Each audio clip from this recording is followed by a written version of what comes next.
It's me, Renee. I'm back. And I read Rosaline Palmer Takes a Cake earlier this week. And yeah, I love it so much that I'm doing a book review of it because, yeah, it's amazing. So this is actually also my first Alexis Hall book. I started their historical book, A Lady for the Duke. Yeah, Lady for Duke last year, I believe, and I DNF'd it because okay, I honestly don't remember why, but for some reason DNF'd it. And then I kind of thought that Alexis Hall wasn't for me, which I actually stopped doing because I mean, when an author has more than one book, chances are one of the books will be for you. Then again, I mean, it's not saying that you have to read all the books, all the authors out there, but I'm saying if an author writes lots of books, I would say that after a while, if they kind of write somewhat in your genre, you should try it out. I mean, giving it offers more than one chance is smart. And yeah, so I got this book recently from the library because I thought it looks cute, and I thought, why not? And sometimes, at least for me, sometimes an author's contemporary is better than fantasy and whatnot because Alexis Hall writes both historical, contemporary, romantic, different things. Anywho, a Rosaline Palmer Takes the Cake takes place during a kind of bake-off competition in England. So it's set during this competition. You meet all the different contests, all different competitors. You meet the host. You meet the producers.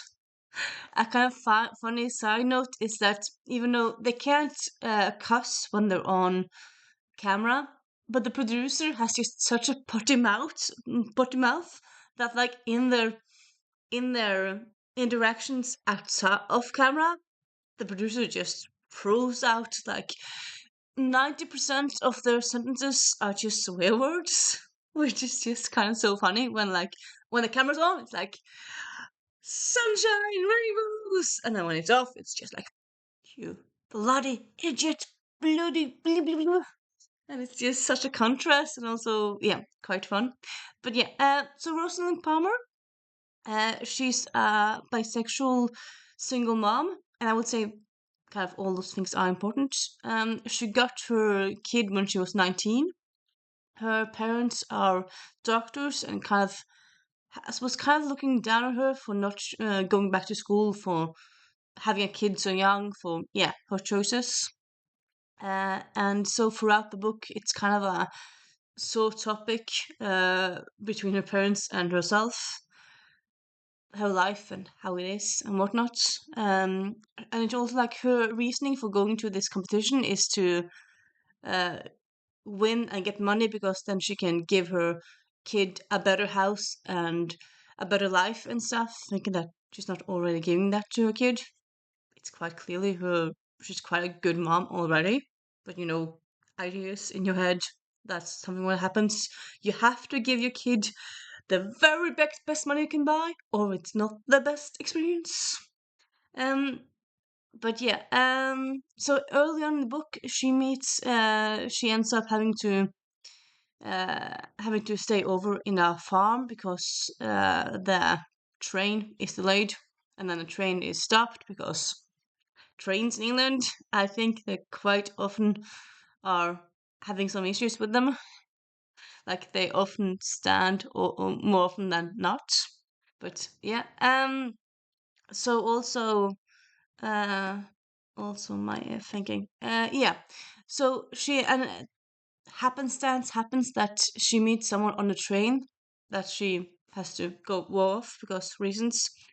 That's also a competition, competitor in the contest, and he asks what she's doing, like, what do you do with your life? I'm like, okay, you sounds like he just said he's an engineer.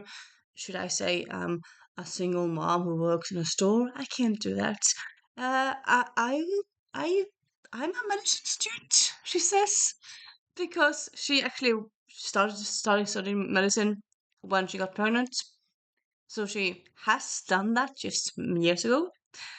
And then like, oh, you're a medicine student, so cool, so fancy. And then she makes up this whole elaborate lie. Oh, she also says like she's live in Malawi and madness. And then quickly and then she doesn't tell him about her kid, and she's regretting it, but like that's what she did. And then she comes to a competition, and then she ends up thinking, you know what, the other people I meet are gonna get the truth. So what happens is that everyone else in the competition knows the truth, except this one guy. So yeah, this there is a bit of like big lie thing happening, but it's just in like the very first chapter. It's very quickly revealed to this guy that she lied about the thing. Of course, this is the love interest. What is kind of funny is that this book has two love interests, which I feel like isn't that common nowadays, at least not in the books I have read. I feel like that's kind of nice, though. I mean, it's kind, I suppose, kind of in the way Bridget Jones made that it's first focused on this guy, and then this guy. They should not think about both simultaneously. It's different times, really.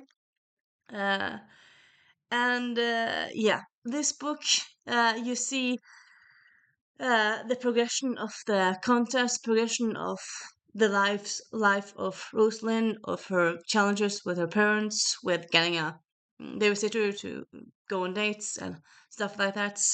I mean, it's a romance book, but I would also say it's quite a good book that kind of takes a look at the lives of classism, really, in England, because one of the other characters is uh, and now I'm just blanking out on words. He's an electrician, which is kind of like looked down upon from the doctors in this world. But then when you think about it, it doesn't really matter what you do with your job, really. You shouldn't go around being a snob. And also, yeah, just this book is just so good, so good. Also, at the end of the book, you have recipes, so that's also fun. But yeah, it's a book that you will just keep on like when you start a book you can't I mean, I read this book over 2 days because it's so hard to stop. I like contemplated finishing during the night, but then I thought like, Renee, you need your sleep. But yeah, honestly, this is such a great book. There is spice in it, but I wouldn't really say that it's actually not really that spicy. It have like a few spice scenes here and there. I would say it's more like much more focused on the character's development, then spiciness happen every other chapter. Not that you can't have spiciness in all the chapters, but you know. So yeah, this book, as I said, the main character is bisexual, even though both love interest are male. She is bisexual. A prevalent character in this story is her ex girlfriend, and it kind of also touches on being bisexual in today's world. I would say there is actually a trigger um, for sexual assaults. It doesn't go all the way, but it lingers towards that. So just so you know that. And yeah, this is a great book.